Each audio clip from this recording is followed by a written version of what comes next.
लो देखा देखी नहीं, लौटना न क्यों सारे लौटे, मैं भी लेट जाऊं, प्रणाम करना है ना, बूढ़ा साला गुआ एकला खड़ा रहा है, ये को प्रणाम नहीं है, उसका अकाउंट नहीं होगा।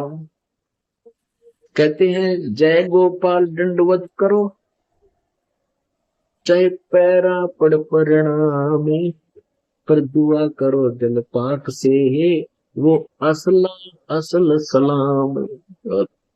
जब प्रणाम करो दिल पाक से, पवित्र हृदय से, सच्चे दिल पे अपना परम कर्तव्य जानकर, इस मिट्टी को मिट्टी जानकर और प्रणाम करो। झोपड़ी में बैठे व्यक्ति का और कपड़ा बुनने वाला और उसके 64 लाख से सो जाना, और हमारी समझ में नहीं आए कि ये भगवान है, गले नहीं उतरी कि यू भगवान हो सकता है। और भगवान सिंगाड़ा होया करे, जिसका सींग शांग लग रहे हो या बंदूक बंदाख ले रखी हो। अरे जो दुख आप पर आपत्ति आई और दूर कर दी मालिक ने, और ऐसी भक्ति दी, आपका सारा सुख दे दिया। सब जो भी शरण में आए थे गिनती नहीं कर सकते, इतने सुख दिए दाता ने। और लेकिन उन सिरफरों के बकाए हुए ये कह दिया करते, नहीं यो तो वैसे सिद्ध पुरुष है, कोई सिद्धि शादी जानता है, ये भगवान थोड़ा ही हो सकता है। वह हम मान्य करते भगवान श्री राम और श्री कृष्ण, जिसके हाथ में तीर, सुदर्शन चक्र, और हनुमान जी के पास गदा, और माता ले आठों हाथों में हथियार, तो हम इसे ईशान भगवान मानना थे। यह बुद्धि पर पत्थर पड़ रहे थे, इसी कारण से हम फेल रहे। तो हम उसी समय इसलिए मार खा गए कि हमने भगवान को भगवान नहीं माना। तो परमात्मा एक वाणी लिखकर गए हैं कि गुरु मानुष कर, परमात्मा बताते हैं कि गुरु गोविंद कर जानियो, रहियो शब्द समाए, मिले जब दंडवत बंदगी, नहीं पल पल ध्यान लगावे। गुरु जी को गोविंद कर मानना, भगवान मानकर उसके साथ व्यवहार करना, ट्रीट करना। गुरु गोविंद कर जानियो और चलियो आज्ञा मां, मिले तो दंडवत बंदगी, नहीं तो पल पल ध्यान लगा। जब भी आपको मिले दंडवत प्रणाम करें, और गुरु जी को परमात्मा मानना। वो खुद तो भगवान थे ही, लेकिन अब अपने दास को भेजा है परमात्मा ने, तो इसलिए कि आपका जो स्वभाव है, आपका जो भाव है वो बना रहेगा। जैसे गणित के अंदर एक प्रश्न आता था ब्याज का, ऋण का, तो उसमें मूलधन ज्ञात करना होता था। मूलधन तो होता था वो करोड़ों और अरबों रुपए का। उस करोड़ों और अरबों रुपए के मूलधन को प्राप्त करने के लिए मानना पड़ता है, मान लीजिए मूलधन 100 रुपये। वो 100 रुपये मूलधन नहीं है, लेकिन वो सपोज करना पड़ेगा उस प्रॉब्लम को सोल्व करने के लिए। तो ये समझ लेना पुण्यात्माओं, परमात्मा की वाणी है कि गुरु गोविंद कर जानियो और रहियो आज्ञा माही, मिले तो दंडवत बंदगी, नहीं पल पल ध्यान लगाए। अब जैसे आप यहां से जाओगे शरीर छोड़ के, ये तो छूटेगा, आपको मालूम है सबको। हम चाहते तो नहीं है कभी मृत्यु हो, लेकिन या तो होगी वो मालिक के आधार पे है। अब तो आप भक्त हो गए, आपकी मृत्यु तो भगवान कबीर साहब के हाथ में है। आप कहोगे तब होगी, कई बार कह लोगे जब होगी। अब काल नहीं मार सकता आपको, अकाल मृत्यु नहीं मर सकते आप, अगर नियम ठीक रखोगे।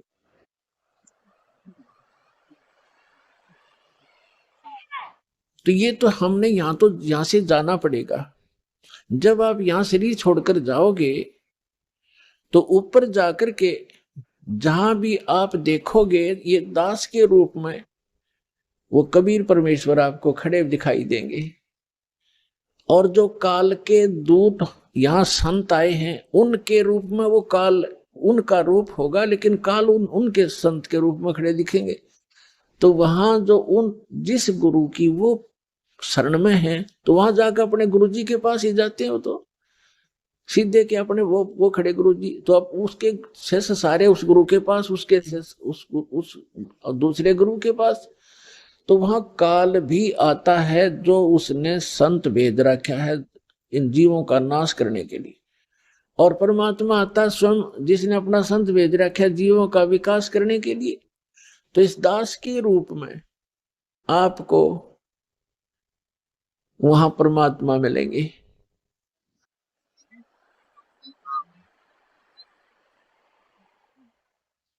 और आपको एक और गाइडलाइन दी जाती है, आपको एक और हिदायत दी जाती है कि जब आप गुरु जी के पास जाते हो, प्रणाम करते हो, तो उसमें एक अभ्यास बनाओ कि सतनाम का सुमन अवश्य करें। प्रथम नाम मिला है तो प्रथम का अवश्य करें। जैसे प्रणाम करते करते भी आप एक सांस का सेवन आसानी से कर सकते हो।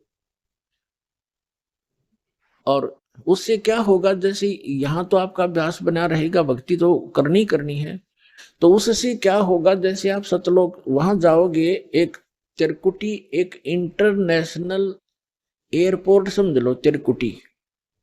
जब वहां पहुंचोगे तो वहां आपको परमात्मा मिलेंगे इस दास के रूप में, और वहां काल भी धोखा देने के लिए इस दास का रूप बना सकता है।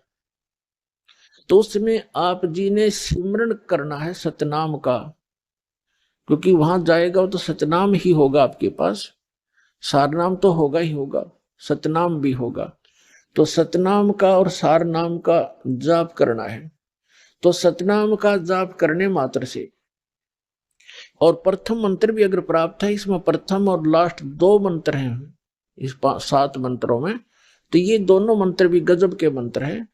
इनका भी जाप करने से क्या होगा, यदि सामने काल परमात्मा की बजाय स्वयं आकर के दास का रूप बनाकर खड़ा हो जाएगा, तो इस सिमरन से उसका तुरंत चेहरा बदल जाएगा, उसके ऊपर का आवरण हट जाएगा, उसकी वास्तविकता वो भूंडी शकल दिखाई देगी। फिर आप अपने आप दूर हो जाओगे, फिर इधर उधर देखोगे। अब थोड़ा सा एक प्रश्न सुनाते हैं आपको, क्योंकि सत्संग के अंदर बहुत से हिदायत देनी पड़ती है। तो ये सुमन करने से भी अगर शकल नहीं बदलती है तो आपके ओरिजिनल गुरुजी और ओरिजिनल गॉड है। एक समय एक इंद्रमती नाम की एक रानी थी, चंद्र विजय राजा की। एक चंद्र विजय नाम का राजा था, उसकी इंद्रमती नाम की एक रानी थी, और वो बहुत भक्तनी थी भगवान की। फिर पिछले जन्म से, पिछले पुण्य से ही अच्छी आत्माएं राजा बनती हैं, रानी बनती हैं, और इतना सुख होकर के भी जो परमात्मा की तरफ में भगवान की भक्ति में लगे होते हैं, वो पुण्यात्मा विशेष होती है। वो माई जो है, उसने एक गुरु बना रखा था। उस गुरु जी ने उसको बता रखा था कि श्री राम श्री कृष्ण, उसने बता रखा था कि भगवान विष्णु भगवान शिव की भक्ति करनी चाहिए, श्री राम की भक्ति करनी चाहिए, 68 तीर्थों पे जाना चाहिए, 68 तीर्थ करना चाहिए, एकादशी का व्रत रखना चाहिए। और उसने, अब जैसे एक नियम है, कहते हैं धन चाहे तो दान कर और मोक्ष चाहे भज राम। तो हमने यहाँ इस काल के लोक में रहना है तो धन भी चाहिएगा और राम भी प्राप्त करना है, तो हमने दान भी करना है। मुक्ति बोध पुस्तक पेज नंबर 330 कबीर जी तथा केशव जी की ज्ञान चर्चा, पारख के अंक की वाणी नंबर 851 से 886 का सरलार्थ। केशव जी ने कबीर परमेश्वर जी से कहा कि हे कबीर, आप इस मलिन देश में किस लिए आए हो? आप तो सतलोक के सुख सागर के मालिक हो, वहां तो सर्व सुख है, यहाँ कष्ट के अतिरिक्त कुछ भी नहीं है। यह तो जीवलोक है, ब्रह्मा विष्णु तथा शिव तक जीव है, जन्म मृत्यु के चक्कर में है। आपने वह सतलोक सुख चैन वाला यानी परम शांति वाला लोक क्यों छोड़ दिया? इस काल लोक के व्यक्ति झूठ कपट की बातें करते हैं, पाप तथा पुण्य के भोग में जन्म मृत्यु के चक्र में पड़े हैं, महान कष्ट उठा रहे हैं। हे कबीर जी, आप कैसे रह रहे हो? छोड़ क्यों ना देते ऐसा देश जहां से आप आए हो? वहां तो जगह जगह बाग हैं, गंगा जल जैसे जल के सरोवर हैं, स्थान स्थान पर फव्वारे चल रहे हैं, सदा बसंत जैसा मौसम रहता है। इस लोक को देखकर मेरा चित भंग हो गया है। मैं आश्चर्य कर रहा हूँ कि ये कैसे लोग हैं।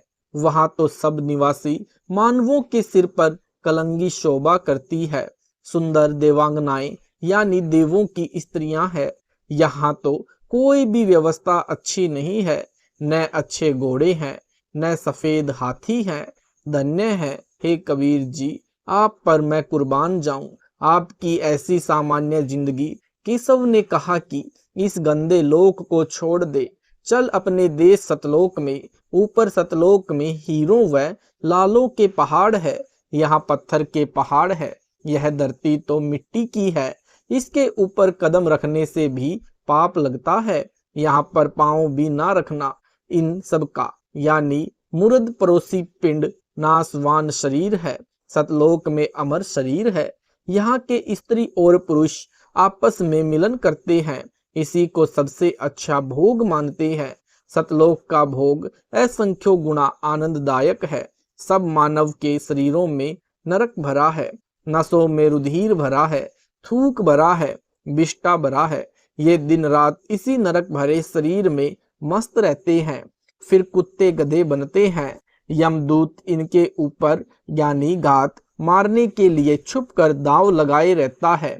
इस काल लोक की पृथ्वी की 100 योजन यानी 1 योजन 12 किलोमीटर के समान होता है, यानी 1200 किलोमीटर ऊपर तक दुर्गंध जाती है। हे कबीर जी, ये सब अहंकारी जीव हैं, इनको कैसा ज्ञान और ध्यान बताया जा सकता है?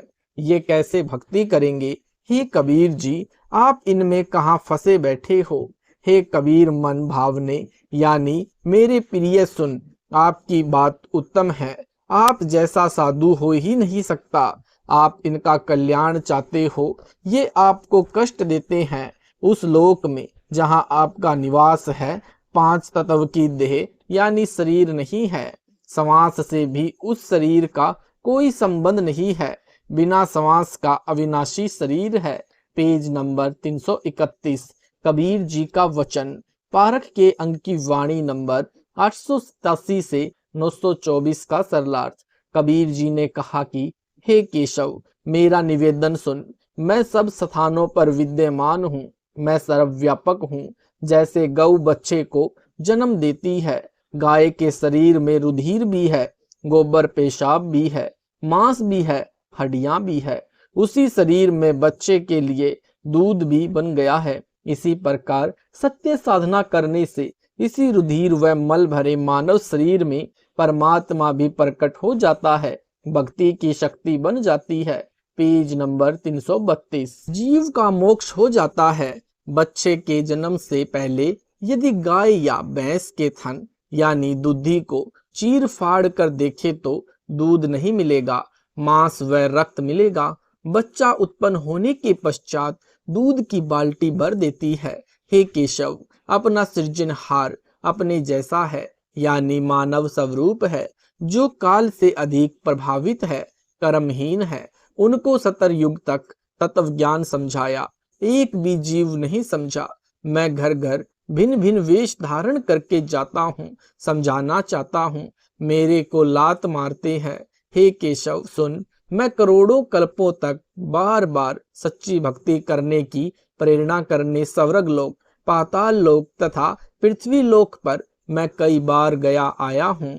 मेरे पीछे पड़ जाते हैं, कहते हैं कि यह झूठा ज्ञान कहता है, इसको मारो मारो। हम पूर्व के यानी ऊपर सतलोक के रहने वाले हैं, जीव पश्चिम के हैं, इसलिए बोली मिलती नहीं। पश्चिम यानी काल लोक के निवासी हैं, यानी हमारे ज्ञान को समझ नहीं पाते।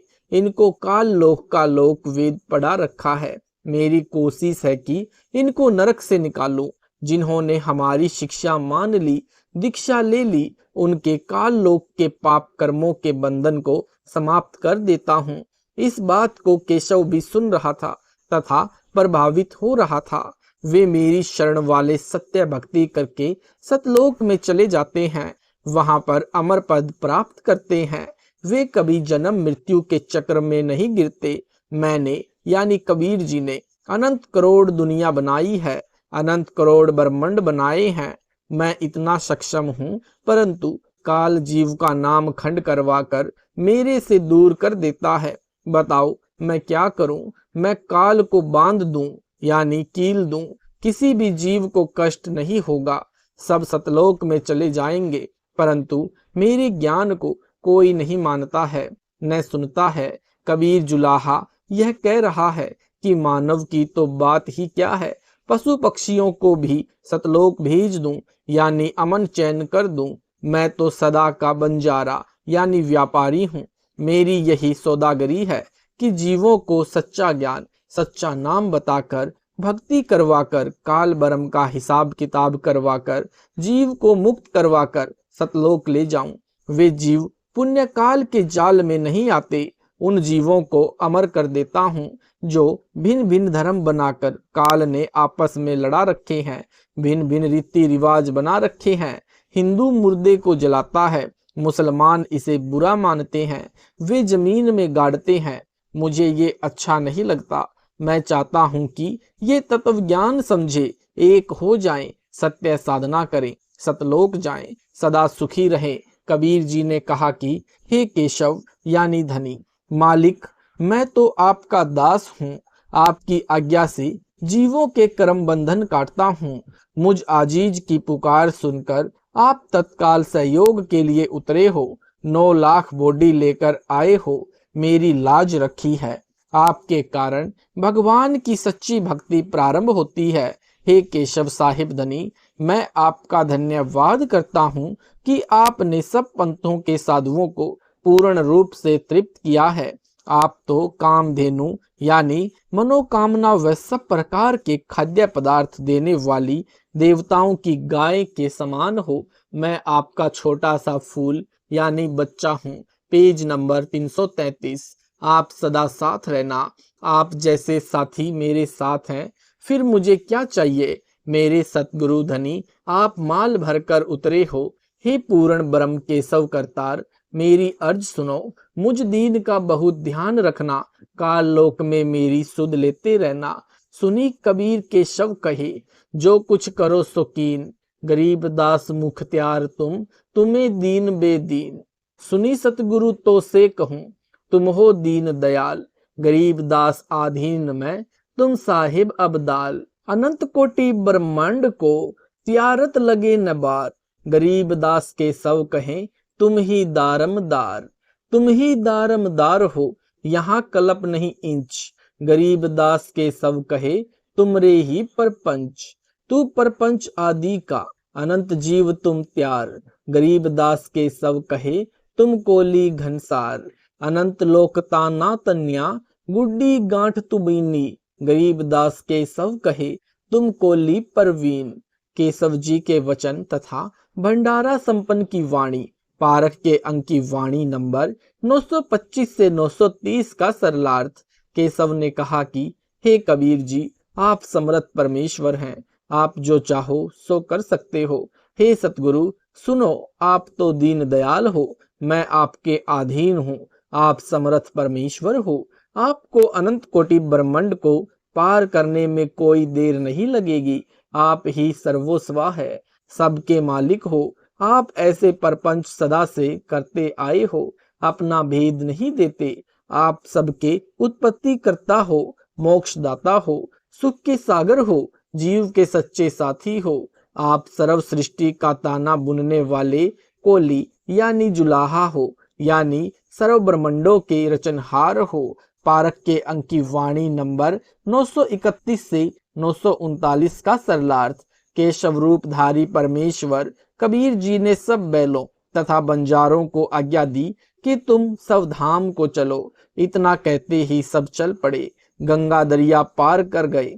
कुछ देर बाद सिकंदर राजा ने देखा तो 9 लाख बैल, 1 लाख सेवादार, कोई भी दिखाई नहीं दिया। तब सिकंदर लोधी राजा ने केशव से पूछा कि हे केशव, वे सब कहाँ गए। केशव बोला कि सतलोक से आए थे, सतलोक चले गए, मैं भी चलता हूँ। यूं कहकर केशव कबीर जी में समा गए। संत गरीबदास जी ने कहा कि कबीर परमेश्वर स्वयं ही भिन्न भिन्न रूप बनाकर लीला करते हैं। Page number 334। बंजारे तथा बैल माल भरकर लाए थे, सतलोक में तत्काल चले गए। शेख तकी जो सिकंदर राजा का मंत्री व पीर था, उसके तो तन मन में आग लग गई और राजा से कहने लगा कि चलो, क्यों यहाँ समय व्यर्थ कर रहे हो। जैसा कबीर का शहर है ऐसे हमारे अनेक हैं। इसने क्या भंडारा किया है, महोत्छा सा किया है। हम ऐसे ऐसे 100 भंडारे कर देंगे। उसी समय शेख तकी गूंगा हो गया, आजीवन गूंगा रहा, भुगत कर मरा। गरीब कोई कहे जग जो नार करी है, कोई कहे महोत्छा, बड़े बड़ाई करत हैं, गारी काडे ओछा। अर्थात कोई तो कह रहा था कि दिल खोल कर रुपया खर्चा है, यानी जग जो नार, धर्म यज्ञ जीवन वार की है। कोई कह रहा था कि महोत्छा किया है।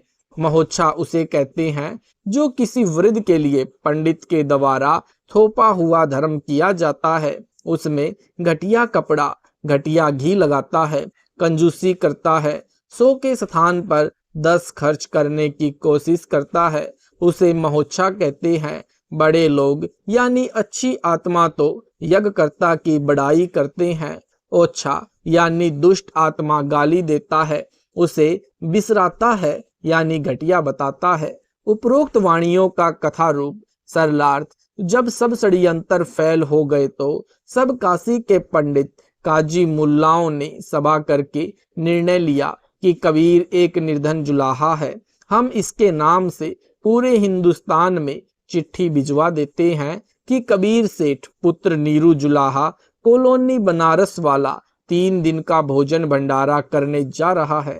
सब अखाड़े वाले बाबा साधु संत आमंत्रित हैं। साथ में अपने सर्व शिष्यों को अवश्य लाएं।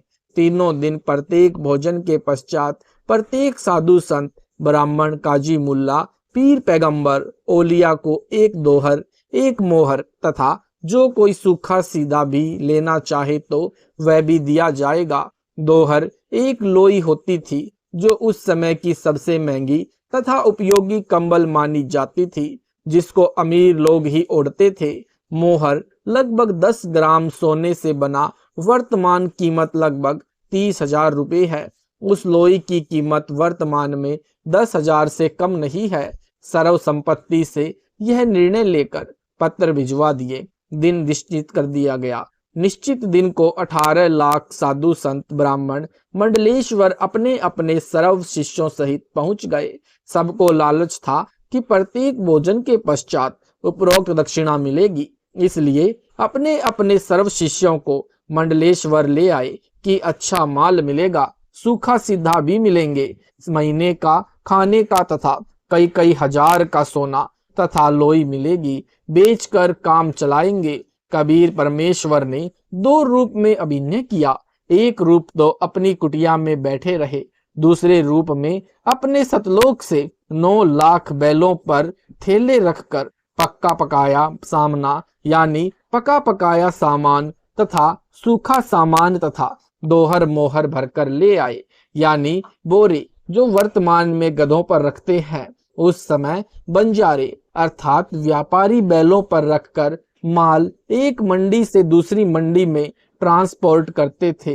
काशी के बाजार में टेंट लगाकर सारा सामान टेंटों में रख दिया और कुछ सेवादार भी सतलोक से साथ आए थे जो सर्व व्यवस्था संभाल रहे थे। Page number 335। भंडारा शुरू कर दिया।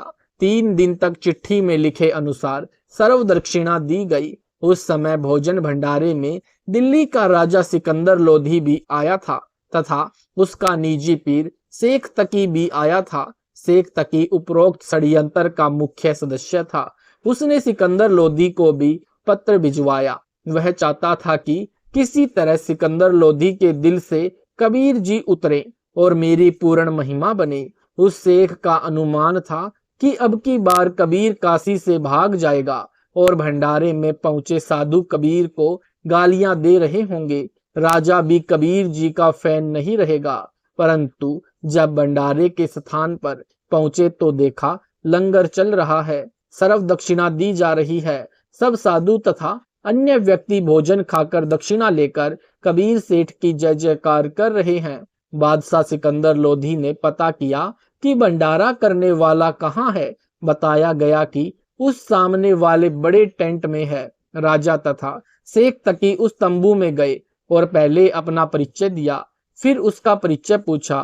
तंबू में बैठे सेठ ने परिचय बताया कि मेरा नाम केशव है, मैं बंजारा हूँ। कबीर जी मेरे मित्र हैं, उनका मेरे पास संदेश गया था कि एक छोटा सा भंडारा करना है, कुछ सामान लेकर आना। मेरा भी निमंत्रण भेजा था।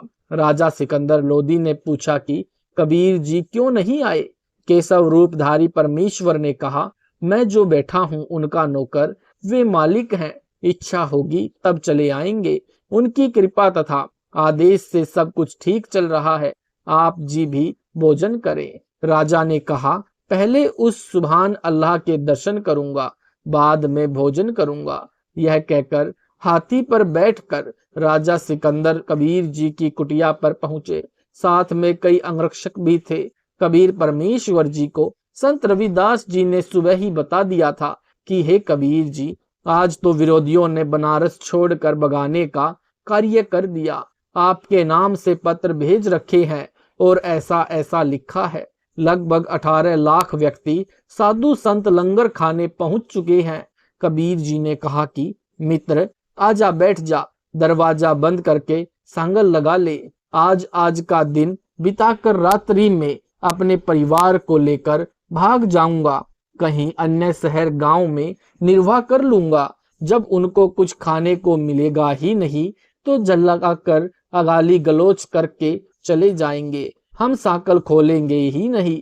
यदि किवाड़ तोड़ेंगे तो हाथ जोड़ लूंगा कि मेरा सामर्थ्य आप जी को भंडारा कराने का नहीं है। गलती से पत्र डाले गए, मारो भावे छोड़ो। दोनों संत माला लेकर भक्ति करने लगे। मुंह बोले माता पिता तथा मृतक जीवित किए हुए लड़का तथा लड़की सुबह शहर को गए थे।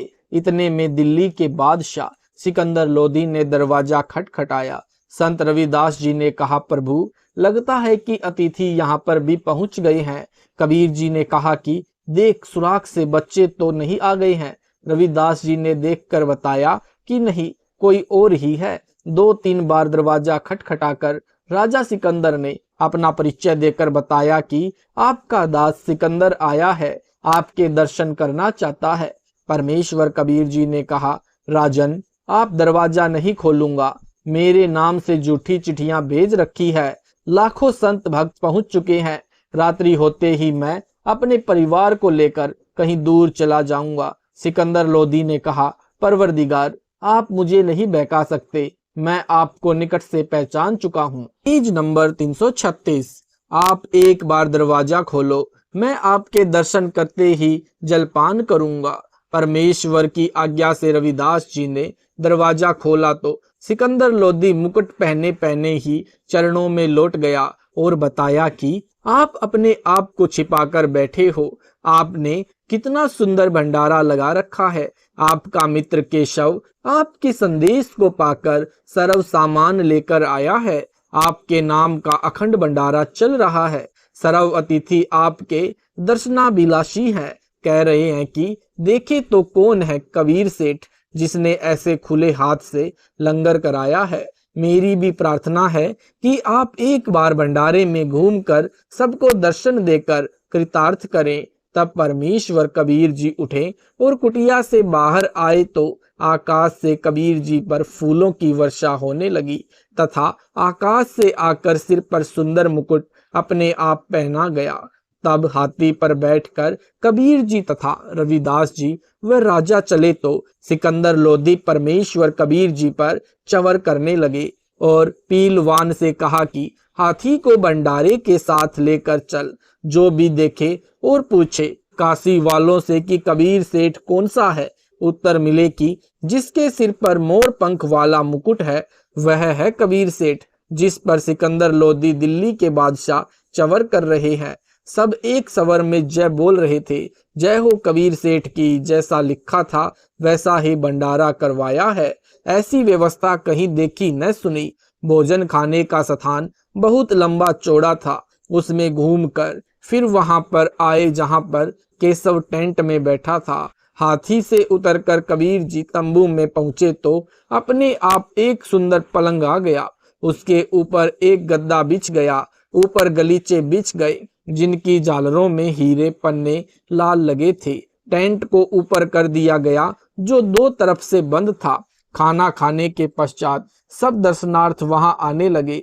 तब परमेश्वर कबीर जी ने उन परमात्मा के लिए घर त्याग कर आश्रमों में रहने वालों तथा अन्य गृहस्थी व्यक्ति व ब्राह्मणों को आपस में आध्यात्मिक प्रश्न उत्तर करके सत्य ज्ञान समझाया। 8 पहर यानी 24 घंटे तक सत्संग करके उनका अज्ञान दूर किया। कई लाख साधुओं ने दीक्षा ली और अपना कल्याण कराया। विरोधियों ने तो परमेश्वर का बुरा करना चाहा था, परंतु परमात्मा को इकट्ठे करे कराए भक्त मिल गए। अपना ज्ञान सुनाने के लिए उन भक्तों को सतलोक से आया हुआ उत्तम भोजन कराया, जिसके खाने से अच्छे विचार उत्पन्न हुए। उन्होंने परमेश्वर का तत्व ज्ञान समझा, दीक्षा ली तथा कबीर जी ने उनको वर्षों का खर्चा भी दक्षिणा रूप में दे दिया। सब भंडारा पूरा करके सर्व सामान समेटकर बैलों पर रखकर जो सेवादार आए थे वे चल पड़े। तब सिकंदर लोधी, शेख तकी, कबीर जी, केशव जी तथा राजा के कई अंगरक्षक भी खड़े थे। अंगरक्षक ने आवाज लगाई कि बैल धरती से 6 इंच ऊपर चल रहे हैं, पृथ्वी पर पैर नहीं रख रहे। यह लीला देखकर सब हैरान थे। फिर कुछ देर बाद देखा तो आसपास तथा दूर तक न बैल दिखाई दिए और न बंजारे सेवक। सिकंदर लोधी ने पूछा कि हे कबीर जी, बंजारे और बैल कहाँ गए? परमेश्वर कबीर जी ने उत्तर दिया कि जिस परमात्मा के लोक से आए थे उसी में चले गए।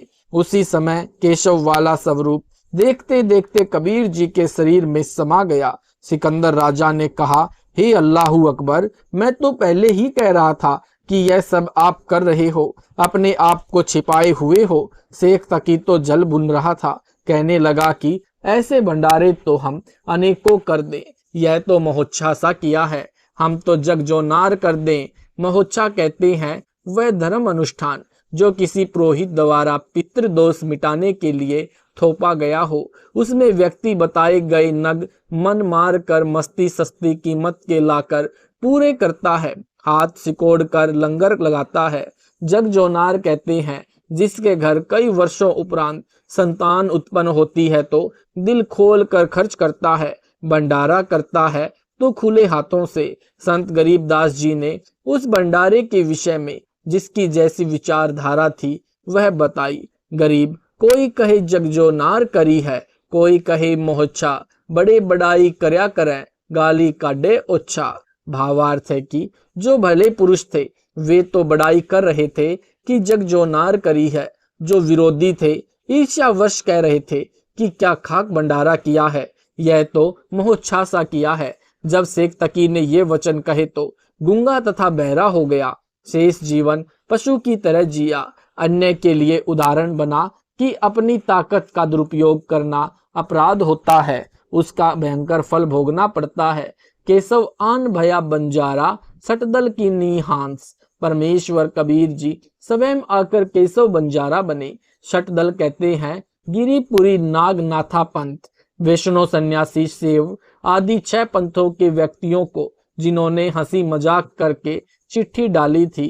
परमात्मा ने यह सिद्ध किया है कि भक्त सच्चे दिल से मेरे पर विश्वास करके चलता है तो मैं उसकी ऐसे सहायता करता हूँ। इस वीडियो के बनाने का उद्देश्य हमारा किसी को भी नीचा दिखाना या किसी की भावनाओं को ठेस पहुंचाने का नहीं है। इस वीडियो के बनाने का उद्देश्य हमारा संत रामपाल जी महाराज जी के तत्व ज्ञान को जन जन तक पहुंचाना है। अगर आपको यह वीडियो अच्छा लगा है तो वीडियो को लाइक करें, शेयर करें, कमेंट करें। ऐसे ही वीडियो देखने के लिए यूट्यूब पर हमारे चैनल सतलोक इन संत रामपाल जी महाराज चैनल को सब्सक्राइब जरूर करें। सत साहिब जी।